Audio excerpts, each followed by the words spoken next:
then we'll talk about how the mind works and how we can handle pressure to help us perform consistently at a peak level. And they come from two very different worlds. Paul Grayson played the very elite of his profession in rugby union. During his career, he played fly half for Northampton, for whom he was the all-time leading point scorer. He was also part, as you may already know, of the 2003 Rugby World Cup winning England squad. Major Chris Hunter is a former bomb disposal specialist for the British Army. Now, he served in our special forces, and during his army career, he saw action in the Balkans, East Africa, Northern Ireland, Colombia, Afghanistan, and Iraq. And he's now an author and broadcaster. Please put your hands together for Paul Grayson and Chris Hunter.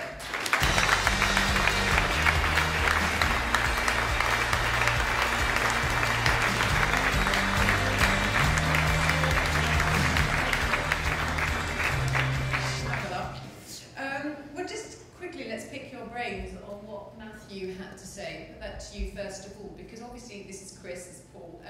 In your experience, you can practice in terms of bomb disposal, but there are always going to be many variables. But what did you think of what Matthew had to say about that? I mean, I do agree. I think certainly training and development plays a major part.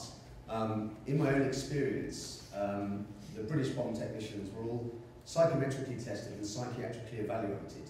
And the sort of things they were looking for were certain qualities. It didn't mean we were superhuman by any respect. What it meant was they were looking for certain aptitudes, if you like, amongst us. And those sort of things were, you know, are you socially at ease, but actually happy in your own skin, but also happy to, you know, converse with a group of people or be a motivational speaker or something like that, you know.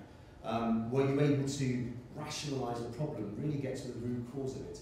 Were you able to, they weren't looking for people that sort of were foolhardy risk takers, you know, complete nutters who were sort of prepared to just walk up to a bomb and snip a few wires, you know, red or blue wire. They were the sort of people that would actually, maybe rather than base jumping, look at sports parachuting, maybe sort of, you know, rather than going around on motorbikes at 200 miles an hour, have a sort of, you know, moped or something like that. People that were prepared to take calculated risk or foolhardy risk. And once they sort of identified those particular qualities, you would then go forward, undertake training, and obviously develop. And that's really, so I think we sort of fell into both camps. Okay, well, we'll come back to that. Paul, is there anything there that resonated with you? Well, training, the type of training that you do, is all about preparation for ultimate delivery in whatever sphere you are going to perform in, whether it's live to the nation at 10 o'clock or playing a sport that I played, or rather more significantly, putting your life at risk on a daily basis. Ultimately, your output comes from A, how well you've trained and how deep your understanding of your subject matter is, and B, whether you can cope with the pressure of actually having to deliver it in real time. And well, actually, then let's pick up on that. I was at the game at Twickenham on Saturday, as were you, obviously, because I saw you doing your lap of honour with the 2003 squad. And when you look back at that particular time and maybe compare it and contrast it with the current England squad, what was it that really ensured you to have that success? You know, was it a successful managerial climate with the genius of players like Johnny Wilkinson, or was there some sort of greater than the whole of the parts, would you say? 7 years in the making, I suppose. 3 abject failures to win a Grand Slam, so getting to the ultimate, here is your reward, this is what you prepared for. England failed and failed and failed. Clive Woodward's drive was that he would learn from that, we would learn from that, and we would improve. So, as horrible as it is to endure sort of 4 years of failed at the 1999 World Cup, lost 3 Grand Slams on the trot, we learned and improved, and by the time, as a group, we went to Australia, we were confident that the record that we produced over the last 18 months, plus the 32 players who went, plus the 30 or so support staff, were all at a level where we were utterly in control of our output. World Cups don't make for spectacular rugby matches. What they make for is it tests how good your team is at winning, and tournament plays the ultimate test, because you lose, you're out, there is no prize. And as enjoyable as walking around the field on Saturday was, waving, it didn't happen overnight. It was absolutely 100% down to the amount of hard work, the amount of failure we endured, but the amount we learned from all that failure. And also we heard that think Johnny Wilkinson would always be, or whoever was kicking would be out there, and David Beckham's also talked about it, practice, and not afraid to say, as Matthew picked up on it, not afraid to say, I need to do that, and I need to fail. So for you, where are your failures, and how did you learn from them, and how are you sort of help coach to get over them and to improve rather than to sort of fall back, as Matthew was talking about? Well, when you said you were at the big game of the weekend, I think we were talking about the Legends game that Thursday, which I foolishly played in, because, I say foolishly because that I've got 3 boys, and my oldest is 15, so they can now judge you on what you said you did, and then having to go live and actually play again. He could judge me on Harvey persuading me to play along with Jason Leonard, who has a different methodology of getting you to do things than Harvey does, but nevertheless I played. He hadn't told me it was on live on television at the time. That might have changed my view on things. But to explore my own career and turning points in it, my children were involved in that. My eldest son, ESPN had a sports channel where they show reruns of old games. I was in the kitchen one day, my son, who will watch as much sport as he's allowed, calls from the lounge. He said, "Dad, you're on." They were showing reruns of the 5 and 6 Nations games for England. I said, "Which game is it?" I called through from the kitchen. He said, "It's Wales 96. I said, "Turn it off." and do your homework. Because Wales 1996 catapulted me back into a world of pain, because I was a goal kicker. That was my main strength in rugby union. For those of you who don't know, the game is essentially about forcing the opposition to make mistakes, so you can either score tries or you can collect points by kicking goals. Kicking goals means you are ultimately in charge of producing points which directly reflect how much effort everybody else has put in. So as a team, you play, the whistle goes, you've got a penalty, the other 14 guys turn around to you and say, "You are now responsible to convert all our efforts into the next 3 points, which should win us this game." I was always happy to do it. I grew up as a footballer, so kicking the ball in the right direction always sort of vaguely made sense to me. It doesn't make much sense to rugby players. In that game, it was my 3rd cap. We're playing against Wales at Twickenham, an expected Twickenham crowd. At half time, I kicked 1 out of 6. And that pains me now. It makes me want to cry a little. Now, 1 out of 6 is a bad day at the office. There weren't subs in the modern sense in that you got pulled off, but there was still is catastrophe, and that was catastrophic. I went in at half time without going on too much, sat in the changing rooms, and it was like being in the Matrix or in one of those TV adverts where somebody stood still in the middle and the world is just moving at 100 miles an hour. I don't remember much of that half time other than the then head coach Jack Rell putting his hand on my shoulder and saying, "It doesn't matter what happens in the second half, I will not drop you for next week," which is a vote of confidence, as we all know. When you get the vote of confidence, you're staring down the barrel. So I had 5 minutes to rewind myself, essentially. All my thoughts were about why I was in this situation, why I couldn't kick the ball through the posts, the thing that had got me there in the first place. And about 3 months before, I'd met a guy who came to have a decent influence on my career, a guy called Dave Allred, who was the England kicking coach and worked a lot with Johnny Wilkinson.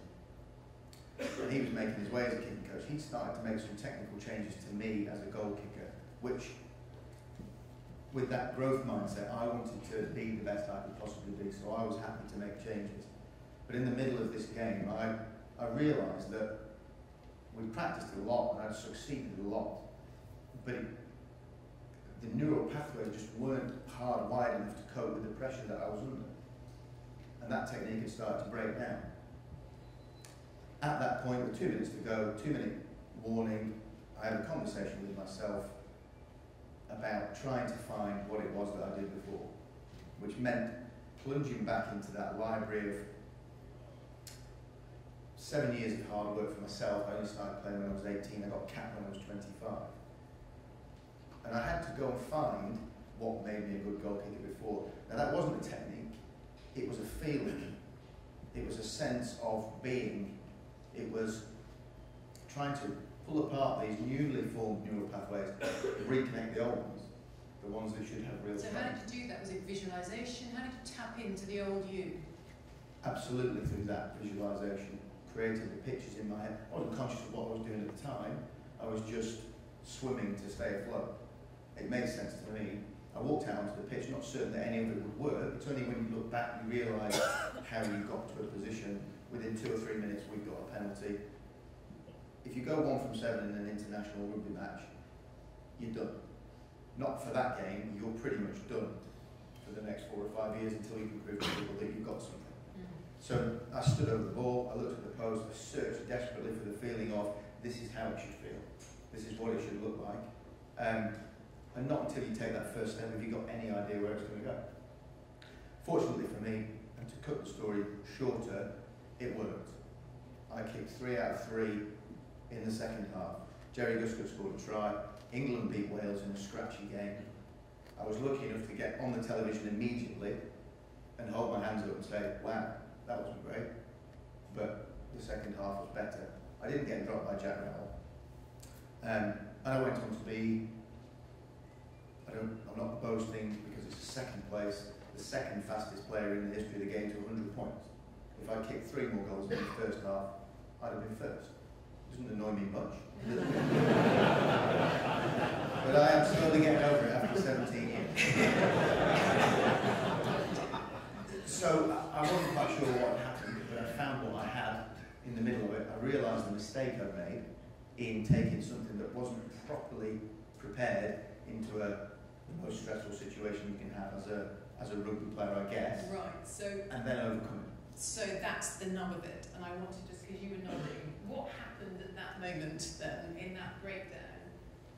You know, all the practice, but then when the pressure comes on top, there's a disconnect. And then once it's broken, it's bloody hard to go back. Yeah, no, I think that's absolutely right. Fascinating to listen to that. Because I think it's absolutely right to say that there are, the metaphor you use, and it may be literally true, neural pathways that are relevant to the delivery of a particular skill. But it's not just about having a skill. You could have spent years practicing, years building up knowledge of how to deliver a sales pitch, years of developing knowledge about the company, and then going into a high-pressure situation and not being able to deliver that skill at that moment when it really matters. So there are, if you like, 2 components to performance. One is building up skill, a long-term process, driven by high-quality practice, motivation, and the right mindset. But there is a separable skill of being able to deliver it under pressure.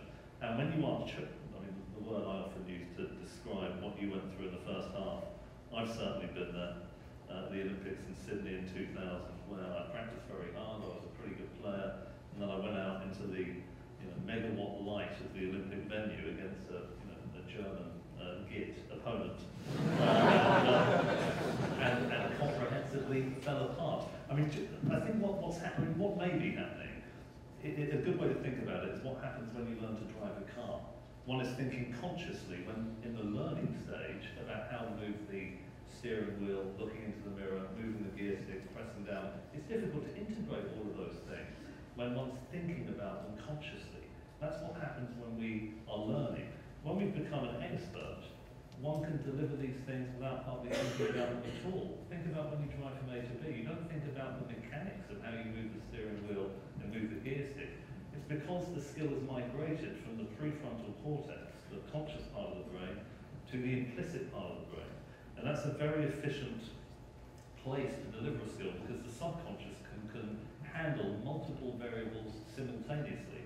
I think when we're under pressure, we often become so worried, we think, gosh, I better make sure I do this right. But we're intruding in the conscious mind into the very efficient area of the brain, and that's when we mess up. I mean, just one final analogy. If you think about when you walk, you never think about how one moves one's feet. You're thinking about what am I going to say in the meeting. But if you're walking in front of a lot of people to pick up your certificate of graduation, you're thinking, I better not fall over. And you start thinking about how you walk, and you start walking like this. That's what happens, I think, when one is choking. We We are going to explore that, and I know that you're applying these techniques and the things that you've learned along what Matthew's been saying into a business situation, and I'll ask you about that. But I want to bring Chris in at this point, because talk about working under pressure, you cannot and could not afford to have a bad day at the office. So tell us a little bit about you and some of your experiences, and how perhaps you can sort of enlighten us as to how you cannot afford to let your brain take over and think, this could be the day that I'm going to die, because actually that may be then when you make the mistake. So absolutely. Well, we used to have a phrase. There was sort of a phrase that we all lived, thankfully, by, and it was total failure or complete success. Actually, there was another one as well. I'm a bomb tech. If you see me running, try and keep up. But, you focus on the failure. And the point is, you absolutely, in that particular profession, obviously there is no margin for error. It's absolute success every time. Otherwise, you're not there at the end of the working day. But there are acceptable failures as well. And when I give motivational talks, I speak quite a lot about people who fail and how they actually go on to succeed. And there are so many people in history that have done just that. But we're going to cover that later on anyway. So, but in my particular profession, one of the most difficult aspects of it is that actually, what the end state is, and the visualization aspect that came out there is absolutely prevalent. I always visualized at the end of the working day, going back, cracking open the bottle of whiskey and having a quick dram, just to reflect and sort of, think about all the things we've done that day. But actually, when I joined the military, I was trained as a Russian linguist. There were a shortage of linguists in the British Army, and it was during the Cold War. And because I had a GCSE in German, the Army in its wisdom said, would you like to be James Bond? And of course, I wouldn't like to be James Bond at 16, so I said, yes, absolutely. And instead of getting the keys to the Aston Martin and my water PPK, I spent 2 years conjugating Russian verbs in a language laboratory. It really wasn't all it was cracked up to be. But I do remember one phrase. It was something along the lines of, Haroshi protivnik хорошего, which meant the best is the enemy of the good. And what I mean by that is, sometimes when you're making a plan, it's actually worth making an 80% plan that will work, because there are always variables along that journey, and therefore you have to refine the plan. Rather than making the 100% plan, which takes such a long time to actually plan, that when it comes to the execution, the competition is actually beatable to it. And to give an example, the Americans spent $10 million designing a pen you could write with in space, and the Russians used a pencil. And when it came to bomb disposal, that was exactly what I would do. Because we weren't just trying to achieve the ultimate goal of neutralizing that bomb.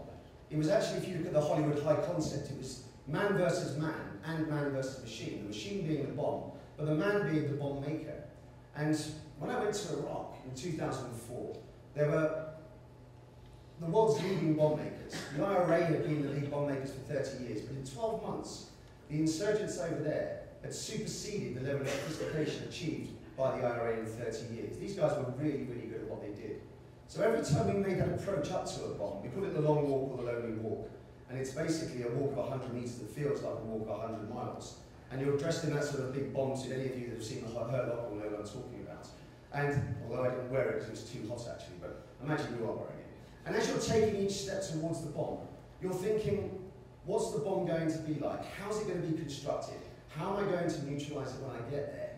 But you're also thinking about the bomb maker, this person who's actually designed that specific type of attack and designed this bomb. And you're thinking, who is he trying to actually kill here? Is he trying to kill members of the public, civilians? Is he trying to kill members of the security forces? Or is there something more sinister there that's actually trying to lure me into it so he can kill me? So all the time you're sort of making this plan, you're executing this 80% plan, but all the time you're taking in the situational awareness, all the variables, and refining your plan until the final moment when you take that last step. So are you having any time, you've got that thought process, are you having any time to feel either excited, and I'll explain why I say excited or fearful, or are you just, it's very sort of perfunctory, this is my job and this is what I'm about to do.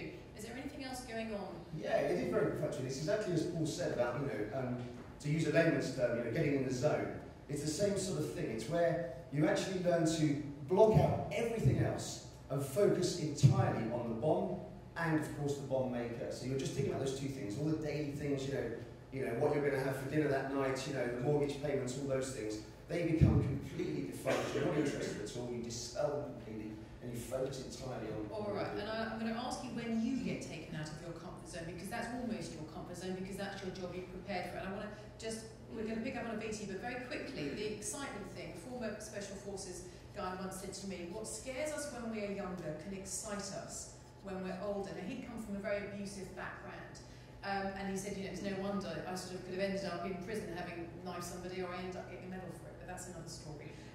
He said, but there's an association with death. He said, what frightens us most attractive to us. It's a form of perverse attraction, I bring it on. Can you recognise any of that?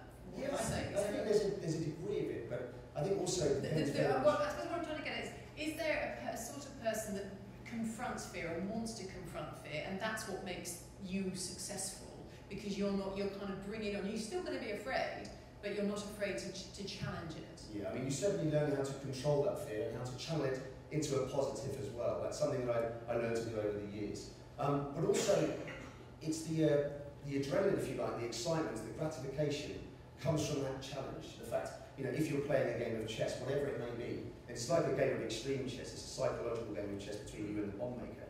But also, there's a sense of gratification. So on the one hand, you get a sense of excitement, gratification, adrenaline rush from going up to the bomb and confronting your fear.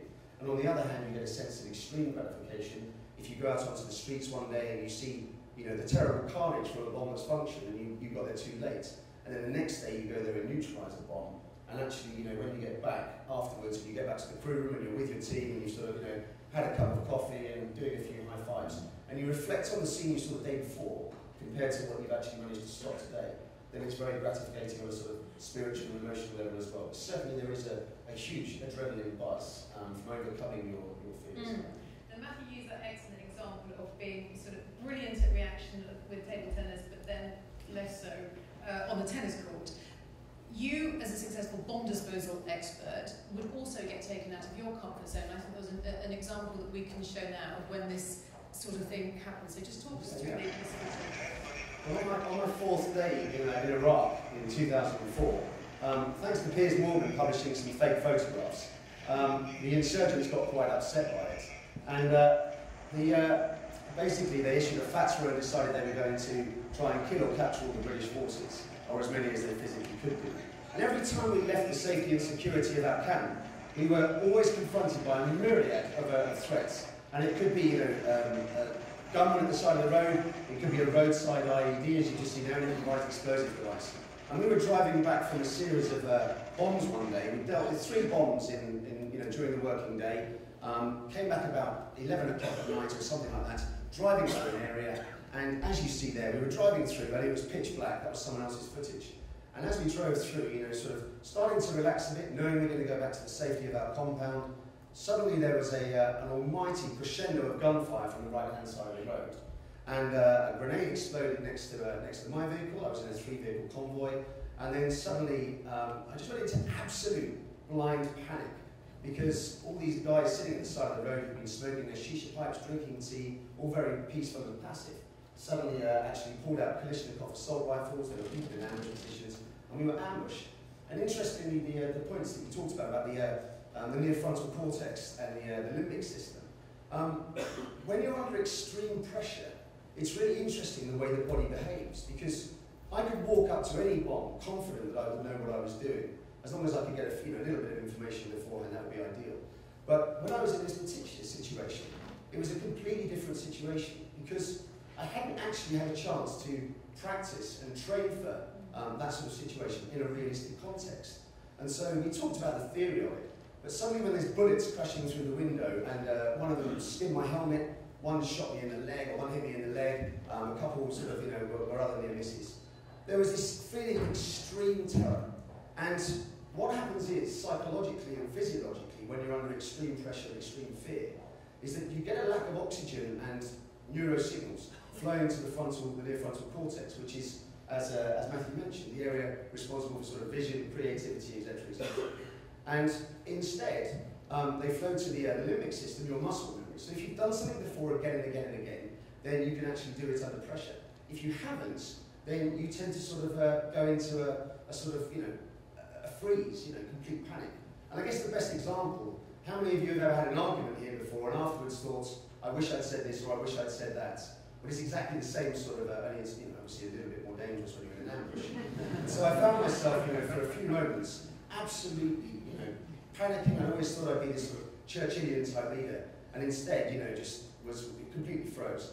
Thankfully, after the body sort of realises that you are still alive and you've got a chance of getting out of it, you then do start breathing again, getting oxygen to the front of the brain, and you can start actually thinking about how to get out of it. And I issued some commands, and we managed to fight our way out, and it was all good. You know? So definitely, comfort zone is an important issue. Yeah.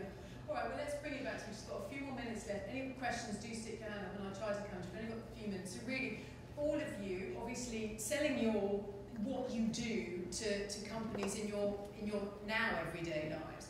What would be the message, and how do you take the things that you've all learned from the failures, from the moments of crisis, and translate that into a business context? Well, from my point of view, learning from my experience, and then coincidentally meeting somebody who was researching neuroscience, particularly around alpha waves and the frequencies that the brain give off when you are in the zone or in that state of absolute control. Because most sports people I speak to, or people who think about their best day ever, and ask them what they were thinking about, normally they'll say, well, nothing, I was just doing it. And that's what you've just touched on, is that complete subconscious control of you. Well, life isn't like that. A great proportion of life is about what we're thinking about, trying to persuade ourselves to overcome the obstacles in front of us.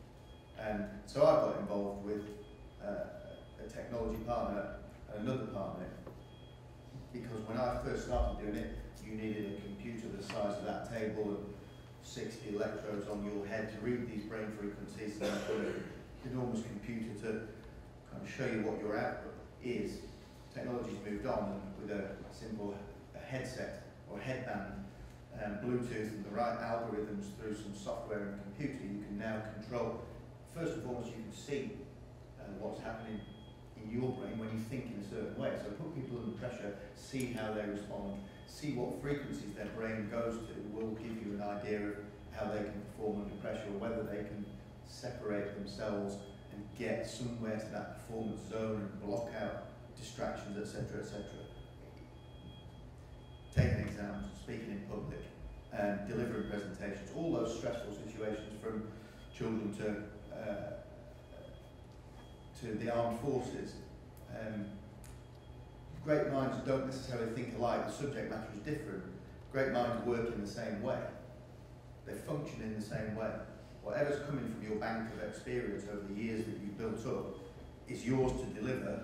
Access to it is not always as easy as you might think, and we help people A, learn about that, and B, show them how you can train your mind to relax, focus, become detached, accept consequence, deal with interference, upsets, but still make good decisions, whether that be creatively or in leadership, how you interact with other people, the signals that you give off. But feedback being the most important thing to me as a sportsman, it's provable. You can actually see it. And that's what strikes most people, is that you can have a go. Would you have been sceptical of it before then? If you hadn't been able to see it? I'm a very much proving sort of person. And at that time in my life, when I was doing it, I would do whatever it took, or I would try whatever it took to be the best I could be, because I wanted to play for England, I wanted to play for the British Lions. And I was the only one who was prepared to stick this ridiculous hat on my head and lie down in the office at the rugby club and do it. And it made a great difference to me. It gave me a lot of insight into myself and the daily battles between conscious and unconscious thought, your own internal monologue, and why I argue with myself all the time, which is most powerful. Yeah. Once you learn that actually you can push yourself into that performance zone, so you can help people get into that space where they're confronted by that. And I know you've brought some, you're going to be demonstrating that during the break, aren't you? Perhaps the first break, but certainly over lunch, if anyone's Over lunch, interested in okay. having a look. All right, lovely. Thank you, Chris.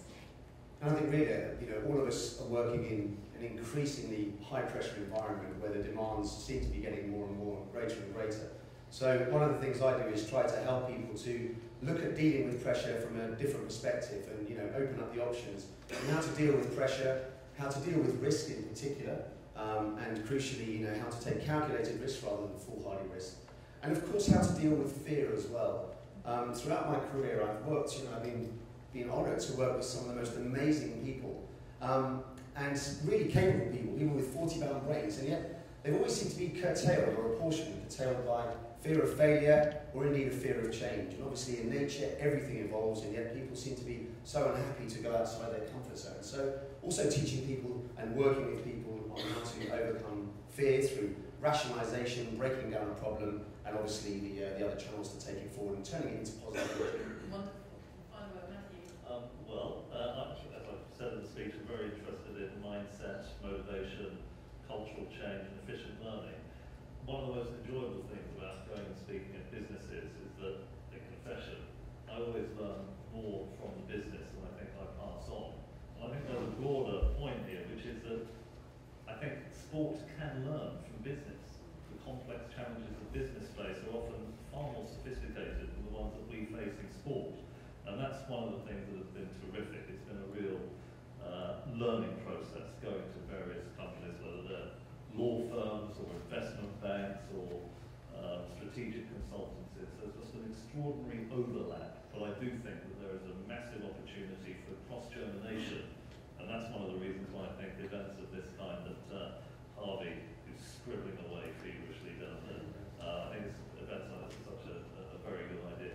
Indeed. Likewise. Well, Matthew, thank you very much indeed. Chris Hunter, Paul Grayson, thank you.